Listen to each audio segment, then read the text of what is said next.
అందరికీ welcome back our channel. నేను మీ రావతి రమేష్. ఈరోజు మా ఇంట్లో వినాయక చవితి ఎట్లా జరుపుకుంటాం చూసేద్దాం రండి. యాక్చువల్లీ వాయిస్ ఎందుకు ఇస్తున్నానంటే ఫస్ట్ చెప్పింది దానికి మ్యాచ్ చేసి చెప్తున్నాను. అంటే కొంచెం బ్యాక్ డిస్టర్బెన్స్ ఎక్కువ అనిపించింది అనమాట, అందుకోసం అని చెప్పేసి వాయిస్ ఇస్తున్నాను. మళ్ళీ కూడా ముందుగా దీపం అయితే పెట్టుకున్నాను, మొత్తం అన్నీ రెడీ చేసుకుంటున్నాను అనమాట వినాయక చవితి పూజకి. అండ్ అట్లానే ఫస్ట్ ఏంటంటే అందరికీ వినాయక చవితి శుభాకాంక్షలు. మా ఇంట్లో నేను ఎలా డెకరేషన్ చేసుకున్నానో, ఎలా పూజ చేసుకున్నానో పూజా విధానం అయితే మీకు చూపిస్తున్నానండి. నా వీడియో కనుక నచ్చినట్లయితే లైక్ చేయండి, షేర్ చేయండి, కామెంట్ చేయండి, సబ్స్క్రైబ్ చేయడం మాత్రం మర్చిపోవద్దు. పక్కన ఉన్న గంట సింబల్ కూడా క్లిక్ చేయండి. ముందుగా తులసి కోటకు పూజ చేసుకున్నాను శుభ్రంగా. ఇంటి ముందు మంచిగా ఒక ముగ్గు పెట్టుకున్నాను. అండ్ గుమ్మాలకి పసుపు పెట్టుకొని బొట్లు పెట్టుకొని మామిడి తోరణాలు అయితే కట్టుకున్నాను అనమాట. అలాగే స్వామివారికి నైవేద్యం ఏమేమి పెట్టుకుంటానో అవి కూడా ఒకసారి చూపించేస్తాను, ఏమేమి రెడీ చేశాను అన్నది. అది ఒకసారి చూసేద్దాము. పులిహోర, ఉండ్రాళ్ళు, కుడుములు, అటుకులు, చక్కెర పొంగలి, సేమియా, వడపప్పు, ఆరది, బూందీ, పంచామృతం, పాలు అన్నమాట. స్వామివారి దగ్గర పెట్టడానికి అయితే ఇవి రెడీ చేసుకొని సైడ్ చేసి ఒక బౌల్స్లో తీసుకొని పక్కనైతే పెట్టుకున్నాను అనమాట.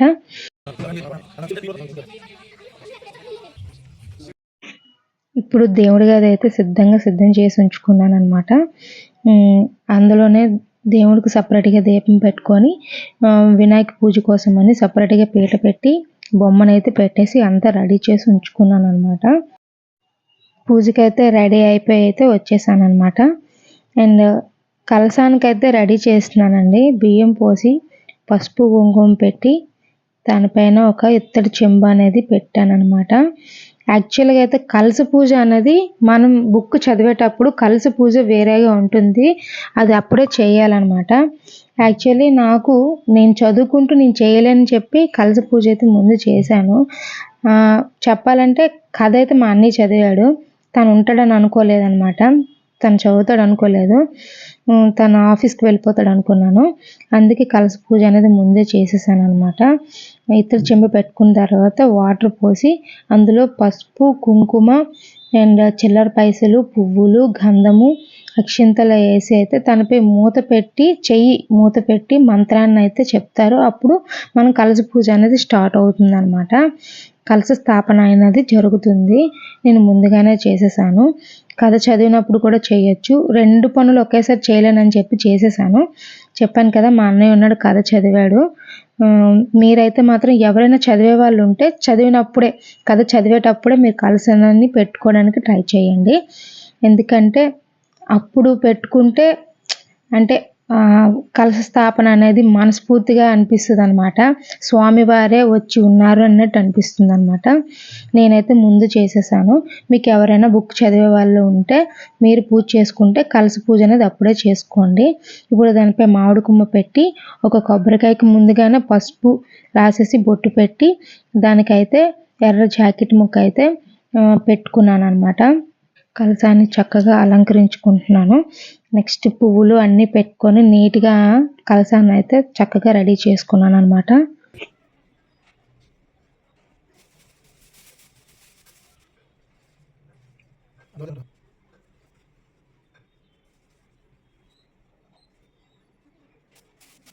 చాలా ఇంపార్టెంట్ అనమాట, అందరికీ తెలిసిందే.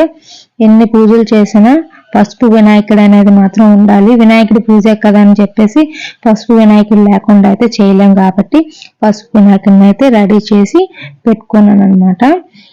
పసుపు వినాయకుడికి ఏమేమి ఉండాలో అవన్నీ కూడా తాంబూలం అని చెప్పాను కదా, కథ నేనే చదవాలి అనుకుని ముందుగానే అన్ని రెడీ చేసేసుకున్నాను. లేదంటే కథ చదివేటప్పుడు ఇవన్నీ చేసుకుంటే చాలా మంచిది అనమాట. పసుపు వినాయకుడికి తాంబూలం అయితే పెడుతున్నాను అనమాట. తాంబూలాన్ని పసుపు వినాయకుడికి చూపి పక్కన అయితే పెట్టుకున్నాను.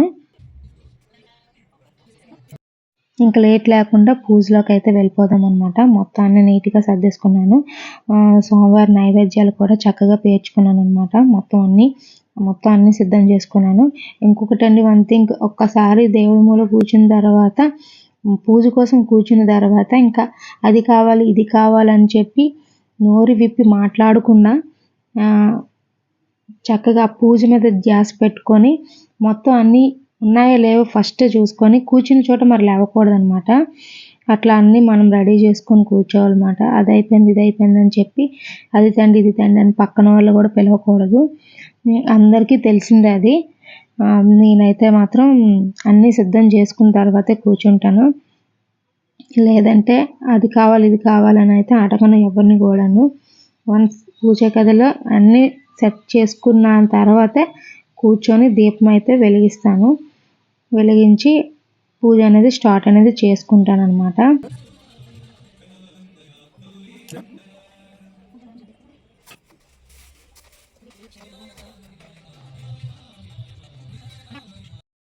పూజ అనేది స్టార్ట్ చేసుకున్నాను అనమాట. ఎవ్రీ ఇయర్ బుక్ నేనే చదువుకుంటూ నేనే పూజ చేస్తాను. ఈ ఇయర్ లక్కీగా మా అన్నయ్య ఉన్నాడు, మా అన్నయ్య చదువుతున్నాడు, నేను చేస్తున్నాను అనమాట. ఎవ్రీ ఇయర్ అనిపించేది అనమాట చదువుకుంటూ చేయాలంటే చేసేటట్టు అనిపించేది కాదు. ఈ ఇయర్ తను చదవడం వల్ల చాలా చక్కగా పూజ అయితే అయ్యిందని నేను అనుకుంటున్నాను. మీరే చూస్తున్నారు కదా నేను చక్కగా చేసుకున్నానో లేదో, ఎలా చేసుకున్నాను అనేది ఒకసారి కామెంట్ చేయండి. నేను నా పూజ విధానం ఎలా ఉందనేది.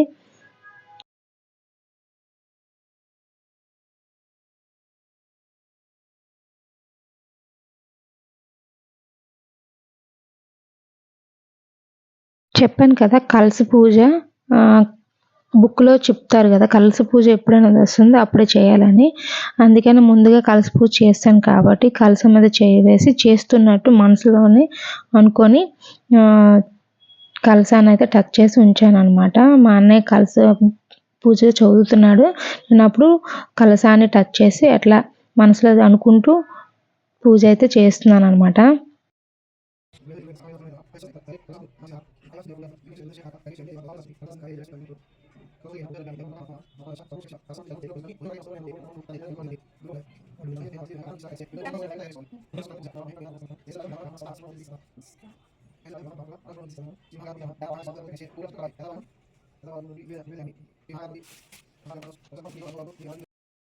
మనం ఏది వినాయకుడి మట్టి బొమ్మ అయితే చాలా బెటర్ అనమాట. పొల్యూట్ అవ్వకుండా కలర్స్ అయితే పొల్యూట్ అవుతుందని అందరికీ తెలిసిందే. అందుకే నేను కూడా మట్టి వినాయకుడినే తెచ్చుకున్నాను అనమాట. ఇప్పుడు మట్టి వినాయకుడికి అండ్ ఇప్పుడు అనమాట వేసుకున్న కవర్ తీసేసి బొట్టు పెట్టుకొని పూలదండతో అలంకరించుకొని పూజ అనేది స్టార్ట్ అవుతుంది అనమాట. వినాయకుడికి మనం పూజ చేసుకోవాలన్నమాట. ముందుగానే వేసుకున్న కవర్ని అయితే తీయకూడదు. ఎప్పుడైతే తీసి బొట్టు పెట్టమని బుక్లో అయితే ఉంటుంది అప్పుడే తీసి పెట్టుకోవాలన్నమాట. అప్పుడే చేయాలి దాన్ని కూడాను. ప్రతి దానికి ఒక విధానం అనేది ఉంటుందండి. కలశం పెట్టేటప్పుడు, పసుపు వినాయకుడు పెట్టేటప్పుడు, విఘ్నేశుడు మనం మట్టి బొమ్మ తెచ్చుకుంటాం కదా దానికి కూడా ప్రతి దానికి ఒక సెంటెన్స్ అయితే ఉంటుంది బుక్లోనే. అది చదువుతుంటూ చేసుకోవాలన్నమాట ఎవరమైనా సరే.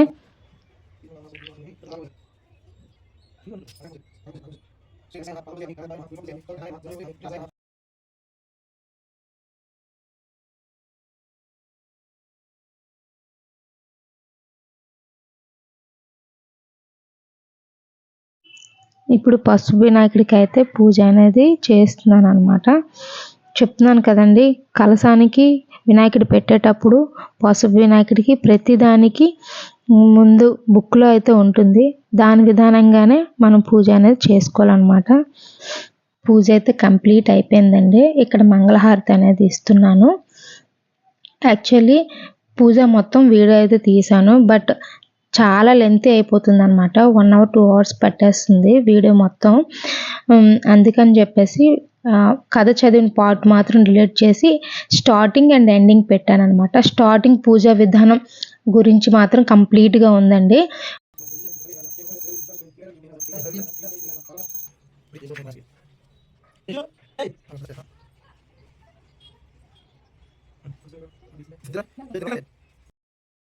పిల్లలిద్దరిని తీసుకొచ్చానండి. స్వామివారికి దండం పెట్టుకుంటారని చెప్పేసి చక్కగా వాళ్ళిద్దరు కూడా చక్కగా మార్నింగ్ లేచి స్నానం చేసుకొని రెడీ అయిపోయారనమాట. మా పిల్లలిద్దరికి వచ్చి పూజ బాగానే చేస్తారనమాట. వాళ్ళకి ఇష్టమైన దేవుణ్ణి చాలా బాగా మొక్కుతారు చిన్నప్పటి నుంచి కూడాను. వీడియో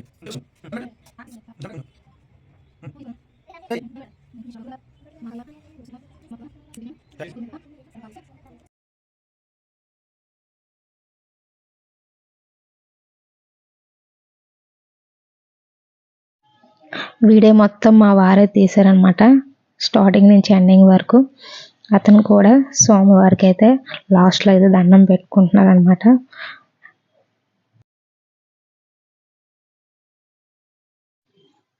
తినే మా అన్నయ్య అనమాట, పంతులు గారు అంటే కథ చదివారు, అందుకే పంతులు గారు అని చెప్తున్నాను. తను కూడా లాస్ట్లో అయితే దండం అయితే పెట్టుకుంటున్నాడు అనమాట.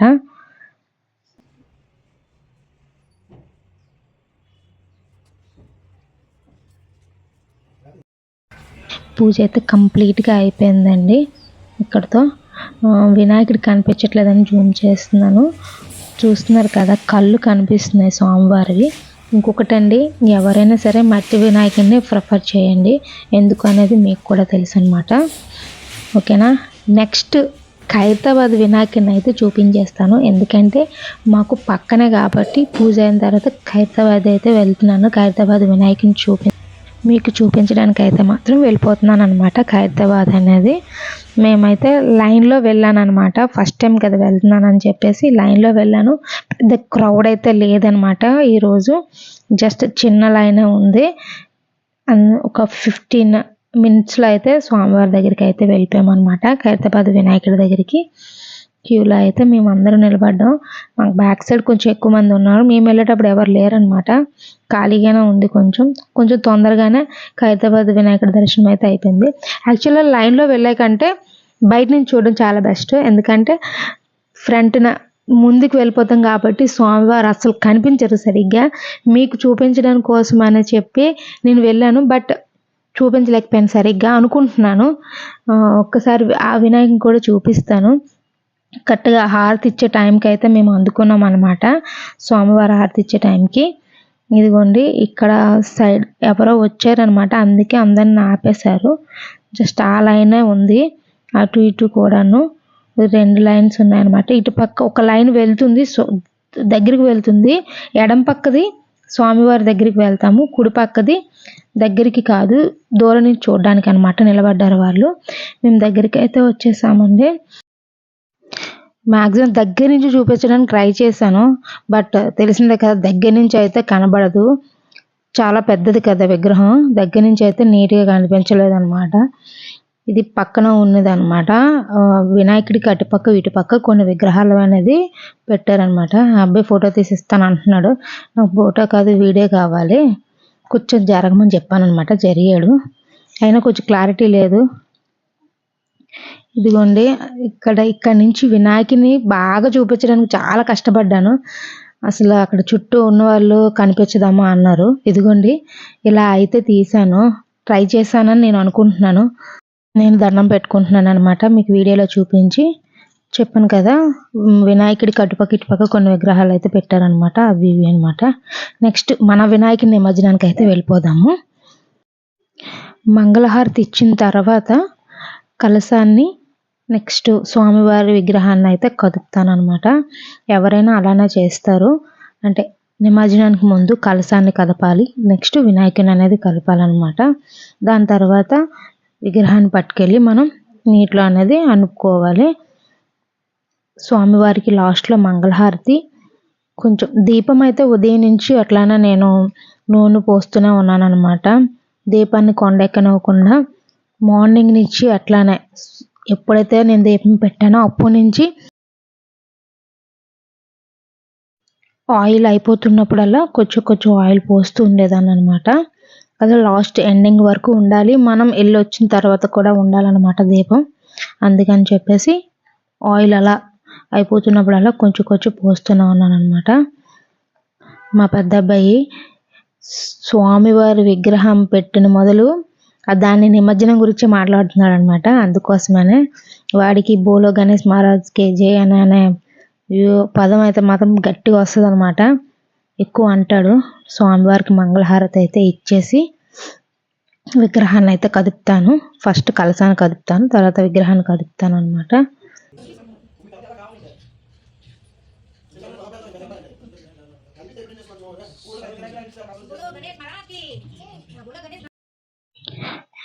చెప్పాను కదండి, కలశాన్ని కదిపి స్వామివారిని కదిపి బోలో గణేష్ మహారాజ్కి జై.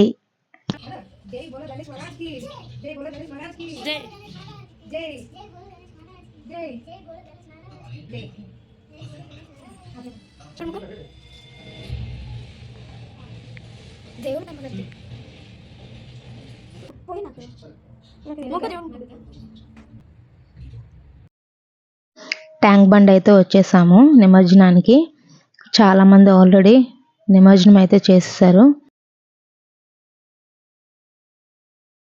మనల్ని 3 times అనేది ముంచనిస్తారు. దాని తర్వాత వాళ్ళ లోపలికి పట్టుకువెళ్ళిపోయి వినాయకుడిని అయితే నిమజ్జనం చేస్తారనమాట. మనకు 3 times మాత్రం ఛాన్స్ ఇస్తారు. ఎక్కడి వరకు లోతు ఉందో చెప్తారు, లేదంటే లోపలికి వెళ్ళిపోతాం కదా. అసలు మనకు స్విమ్మింగ్ అడ్డం రాదు కాబట్టి కొంచెం జాగ్రత్తగా కేర్ఫుల్గా జారుతుంది కూడా. అందుకనే అండ్ కిందన గాజు పెంకులు గట్రా ఉంటాయి అనమాట. అందుకని లోనకు కూడా రానివ్వరు. మనం 3 times అట్లా ముంచేసి ఇచ్చేస్తే వాళ్ళ కొంచెం లోపలికి తీసుకెళ్ళిపోయి వినాయకుడిని అనేది అనిపిస్తారనమాట. నేను 2 పట్టుకొచ్చాను, ఎందుకంటే ఒకటి మాది, ఒకటి ఇంకోటి మా ఆడపడుచు వాళ్ళదనమాట. నిమజ్జనం కూడా కంప్లీట్ అయితే అయిపోయిందండి. ఈ ఇయర్ మాత్రం ఫస్ట్ నుంచి ఎండింగ్ వరకు పూజ అనేది చాలా బాగా జరిగిందనమాట. నాకైతే చాలా హ్యాపీగా ఉంది. నా వీడియో కనుక ఎవరైనా ఫస్ట్ టైం చూస్తే మాత్రం సబ్స్క్రైబ్ చేయడం మాత్రం మర్చిపోవద్దండి. అలాగే పక్కన ఉన్న గంట సింబల్ కూడా క్లిక్ చేయండి, లైక్ చేయండి, షేర్ చేయండి, కామెంట్ చేయండి. వీడియో ఎండ్ వరకు చూడండి. Thank you for watching. Bye.